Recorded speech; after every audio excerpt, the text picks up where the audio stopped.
ಹೋರಾಟ ಕಾವೇರಿ ಸರ್ಕಾರದೇ ಸರ್ಕಾರ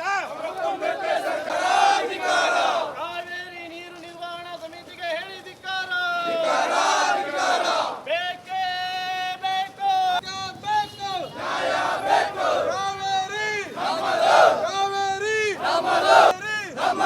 ಬೇಕೇ ಬೇಕು ನ್ಯಾಯ ಬೇಕು ಬೇಕೇ ಬೇಕು ನ್ಯಾಯ ಬೇಕು ನ್ಯಾಯ ಬೇಕು ಕಾವೇರಿ ನಮ್ಮದು ಕಾವೇರಿ ನಮ್ಮದು ರಕ್ತ ಕೊಟ್ಟರು ನೀರು ಕೊಡಲು ರಕ್ತ ಕೊಟ್ಟು ನೀರು ಕೊಡಲು ನ್ಯಾಯ ಬೇಕು ಬೇಕೇ ಬೇಕು ನ್ಯಾಯ ಬೇಕು ಅಯ್ಯಯ್ಯೋ ಅನ್ಯಾಯ ಅಯ್ಯಯ್ಯೋ ಅನ್ಯಾಯ ಅಯ್ಯಯ್ಯಕ್ಕೆ ಧಿಕ್ಕಾರ ಧಿಕ್ಕಾರ ಸರ್ಕಾರಕ್ಕೆ ಧಿಕ್ಕಾರ ಧಿಕ್ಕಾರ ಸಮಿತಿಗೆ ಧಿಕ್ಕಾರ ಧಿಕ್ಕಾರ ನ್ಯಾಯ ಬೇಕು ಬೇಕೇ ಬೇಕು ನ್ಯಾಯ ಬೇಕು ಕಾವೇರಿ ನಮ್ಮದು ಕಾವೇರಿ ನಮ್ಮದು ಕಾವೇರಿ ನಮ್ಮದು ತಮಿಳುನಾಡು ರಾಜ್ಯ ಸರ್ಕಾರಕ್ಕೆ ಧಿಕ್ಕಾರ ಧಿಕ್ಕಾರ ಧಿಕ್ಕಾರ ರಕ್ತ ಕೊಟ್ಟು ನೀರು ಕೊಡಲು ರಕ್ತ ಕೊಟ್ಟು ನೀರು ಕೊಡಲು ಎಲ್ಲಿಯ ತನಕ ಹೋರಾಟ ಎಲ್ಲಿಯ ತನಕ ಹೋರಾಟ ಬೇಕೇ ಬೇಕು ನ್ಯಾಯ ಬೇಕು ಕಾವೇರಿ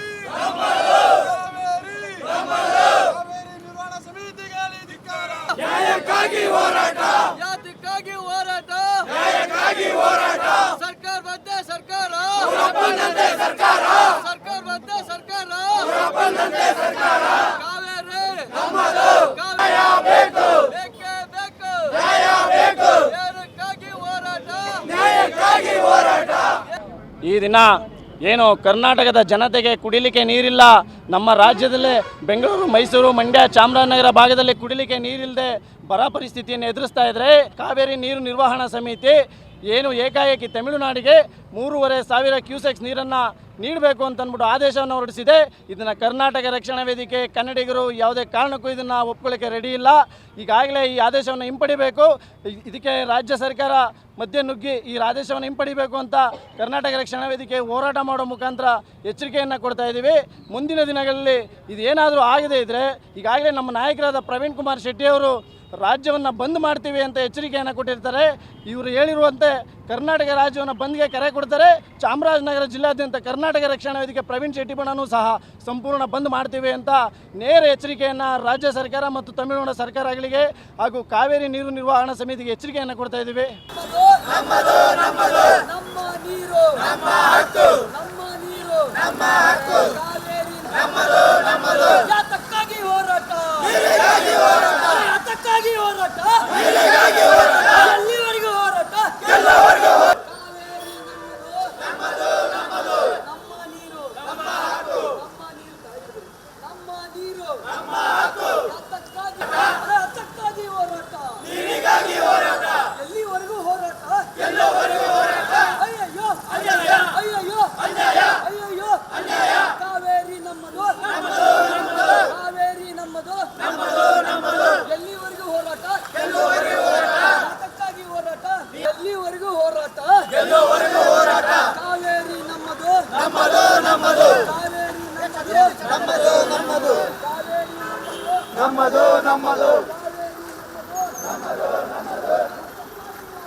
ಮಾನ್ಯ ತಹಸೀಲ್ದಾರ್ ಹುಬ್ಬಳ್ಳಿ ನಗರ ಇವರಿಗೆ ಕಾವೇರಿ ನದಿ ನೀರಿನ ಹಂಚಿಕೆ ವಿಚಾರವಾಗಿ ಬೆಂಗಳೂರಿನಲ್ಲಿ ನಡೆದ ಪ್ರತಿಭಟನೆ ಸಂದರ್ಭದಲ್ಲಿ ಕರ್ನಾಟಕ ರಕ್ಷಣಾ ವೇದಿಕೆ ರಾಜ್ಯಾಧ್ಯಕ್ಷರನ್ನು ಪೊಲೀಸರು ಬಂಧಿಸಿರುವ ಅತ್ಯಂತ ಖಂಡನೀಯ ಹಾಗೂ ಪ್ರಜಾಪ್ರಭುತ್ವ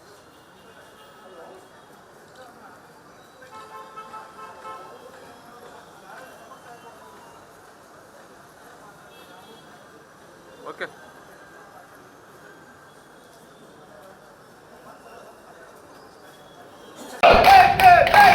ನ್ಯಾಯ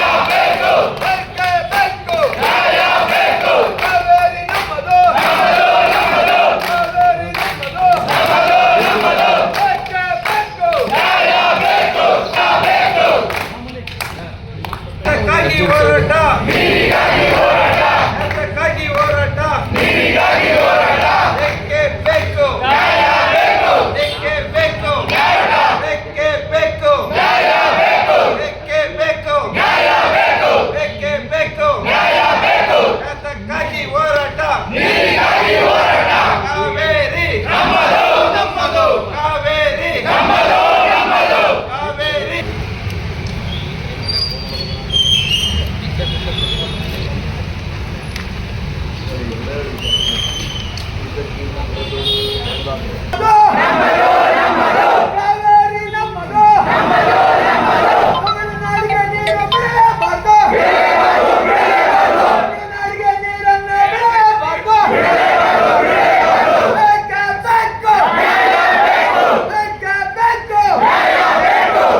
ಕಾರಣಕ್ಕೂ ಚಿತ್ರ ನಡೆಯಂಗೆ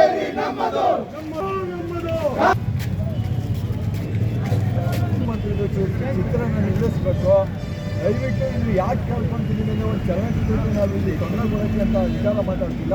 ಇದು ಎರಡು ನಮ್ಮ ರೈತರು ಮತ್ತು ಜನಗಳ ನೀರಿನ ವಿಚಾರವಾಗಿ ಆ ಭಾವನೆಗೆ ಧಕ್ಕೆ ಬರಬಾರ್ದು ಅನ್ನೋ ಒಂದು ವಿಚಾರಕ್ಕೆ ನಾವು ಮಾತಾಡ್ತಾ ಇದ್ದೀವಿ. ದಯಮಾಡಿ ಕೈ ಮುಗಿದು ಕೇಳ್ಕೊಳ್ತೀವಿ, ಶೋನ ರದ್ದುಗೊಳಿಸಿ. ಯಾಕೆಂದರೆ ಈ ಪರಿಸ್ಥಿತಿ ಯಾವ ರೀತಿ ಇದೆ ಗೊತ್ತಿಲ್ಲ. ಮಧ್ಯಾಹ್ನದೊಳಗೆ ಆದೇಶ ಬಂದ್ಬಿಡ್ತದೆ, ಆದೇಶ ಬಂದರೆ ಬೇರೆ ರೀತಿ ಆಗ್ತದೆ. ಹಾಗಾಗಿ ನಿಮ್ಮಲ್ಲಿ ಮನವಿ ಮಾಡ್ಕೊಳ್ತೀವಿ. ಇದನ್ನು ಅದಾಗವರೆಗೂ ಇತ್ಯರ್ಥ ಆಗೋವರೆಗೂ ಒಂಚೂರು ರದ್ದುಗೊಳಿಸಬೇಕು ಅಂತ ಒಂದು ಮನವಿ. Thank you. ಸರ್, ಪೊಲೀಸ್ನವರು ದಯಮಾಡಿ ಶೋಗೆ ಅವಕಾಶ ಮಾಡಿಕೊಡ್ಬೇಡಿ. ಯಾಕೆಂದರೆ ಜನರ ಭಾವನೆ ಆ ಥರ ಇರ್ತದೆ, ಅರ್ಥ ಮಾಡ್ಕೊಳ್ಳಿ. ಇಲ್ಲಿ ಸ್ಥಳೀಯವಾಗಿ ರೈತರುಗಳು ತುಂಬ ನೊಂದಿರ್ತಾರೆ ಈ ವಿಚಾರವಾಗಿ. ಯಾಕೆಂತಂದರೆ ಅವರಿಗೆ ಬೆಳೆ ಬೆಳೆಯೋದಕ್ಕೆ ಮತ್ತು ಬೆಂಗಳೂರು ಜನಗಳು ಕುಡಿಯೋದಕ್ಕೆ ನೀರಿನ ವ್ಯವಸ್ಥೆಗಳಲ್ಲಿ ತುಂಬ ತಾಪತ್ರಾಗ್ತಾಯಿದೆ. ಆ ಥರದಲ್ಲಿ ಕುತ್ಕೊಂಡು ಒಂದು ತಮಿಳುನಾಡು ಮುಖ್ಯಮಂತ್ರಿ ಸಿನಿಮಾ ನೋಡೋದು ಎಷ್ಟು ಚೆಂದ ಜನಗಳಿಗೆ. ಚಿತ್ರವನ್ನ ರದ್ದುಗೊಳಿಸಿ ಅಂತ ಇವತ್ತು ನಾವು ಈ ಒಂದು ಚಿತ್ರಮಂದಿರಕ್ಕೆ ಮುತ್ತಿಗೆ ಹಾಕಕ್ಕೆ ಬಂದಿದ್ವಿ. ಇವತ್ತೇನು ಮಾಲೀಕರು ಮತ್ತು ಮ್ಯಾನೇಜರ್ ಅವರು ಬಂದು ನಮ್ಮ ಸ್ಪಂದನೆಗೆ ಹೋಗೊಟ್ಟಿದ್ದಾರೆ. ಇವತ್ತು ಏನು ಕಾವೇರಿ ಹೋರಾಟ ನಡೀತಾ ಇದೆ, ನಮಗೆ ಒಂದು ಮರಣ ಶಾಸನ ಸಿಕ್ಕಿದೆ. 3500 ಕ್ಯೂಸೆಕ್ ನೀರನ್ನು 15 ದಿನ ಸತತವಾಗಿ ಬಿಡಿ ಅಂತ ಏನು ಕಾವೇರಿ ತೀರ್ಪಿನ ಮಂಡಳಿ ಏನು ಆದೇಶ ಮಾಡಿತ್ತು, ಅದರ ವಿರುದ್ಧವಾಗಿ ಹೋರಾಟಕ್ಕೆ ಬಂದಾಗ ಇಲ್ಲಿ ಈ ಒಂದು ಅವಘಡ ನಡೀತಾ ಇತ್ತು. ಯಾಕೆಂದರೆ ತಮಿಳುನಾಡಿನ ಮುಖ್ಯಮಂತ್ರಿಯ ಚಿತ್ರವನ್ನು ನಾವು ಇಲ್ಲಿ ನಡೆಯೋಕ್ಕೆ ಬಿಡೋಕ್ಕಾಗುತ್ತಾ? ಸಾಧ್ಯನೇ ಇಲ್ಲ. ಇವತ್ತು ನಮ್ಗೆ ಅನ್ಯಾಯ ಆಗಿದೆ. ರೈತರಿಗೆ 2ನೇ ಬೆಳೆಗೆ ನೀರನ್ನು ಬೇಕು ಅಂತ ಒತ್ತಾಯ ಮಾಡ್ತಿರೋ ವ್ಯಕ್ತಿಯ ಪಿಕ್ಚರನ್ನು ನಾವಿಲ್ಲಿ ತೋರ್ಸೋಕ್ಕೆ ಬಿಡೋಕ್ಕಾಗುತ್ತಾ? ಹಾಗಾಗಿ ಆಗೋದೇ ಇಲ್ಲ. ಇವತ್ತು ಮುತ್ತಿಗೆ ಹಾಕಿದಾಗ ಗುರುಶ್ರೀ ಚಿತ್ರಮಂದಿರದ ಮುಖ್ಯಸ್ಥರು ಒಪ್ಕೊಂಡು ಈ ಶೋನ ನಿಲ್ಲಿಸ್ತೀವಿ. ಮುಂದೆ ಯಾವುದೇ ಶೋ ನಡೆಯೋದಿಲ್ಲ. ಕಾವೇರಿ ಹೋರಾಟ ಮುಗಿಯೋವರೆಗೂ ನಾವು ಅದನ್ನು ಅವಕಾಶ ಮಾಡಿಕೊಡಲ್ಲ ಅಂತ ಒಪ್ಕೊಂಡಿದ್ದಕ್ಕೆ ಇವತ್ತು ಆ ಪೋಸ್ಟನ್ನು ಹರಿದು ಹಾಕುವುದ್ರ ಮುಖಾಂತರ ಪ್ರತಿಭಟನೆ ನಡೆಸಿ ನಾವು ಅವ್ರಿಗೆ ಎಚ್ಚರಿಕೆ ಕೊಟ್ಟಿದ್ವಿ. ಅವರು ಒಪ್ಕೊಂಡಿದ್ದಾರೆ. ಹಾಗಾಗಿ ಅವರು ಈ ಶೋನ ನಡೆಸೋದಿಲ್ಲ.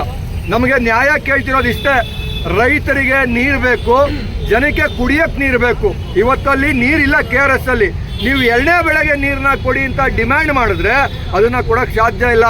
ನಾವು ಮುಖ್ಯಮಂತ್ರಿಗೆ ಮತ್ತು ಜಲಸಂಪನ್ಮೂಲ ಸಚಿವರಿಗೆ ಹೇಳೋದಿಷ್ಟೇ, ನಾಡಿನ ಋಣ ತೀರಿಸೋ ಸಂದರ್ಭ ಬಂದಾಗ ಹಿಂದೆ ಮುಂದೆ ನೋಡಿಕೊಂಡು ಜನರ ಹಿತವನ್ನು ಕಾಪಾಡಿ. ಯಾರಿಗೂ ಭಯ ಬೀಳಬೇಡಿ. ಇಡೀ ಕರ್ನಾಟಕದ ಜನ ನಿಮ್ಮ ಜೊತೆ ಇದ್ದಾರೆ.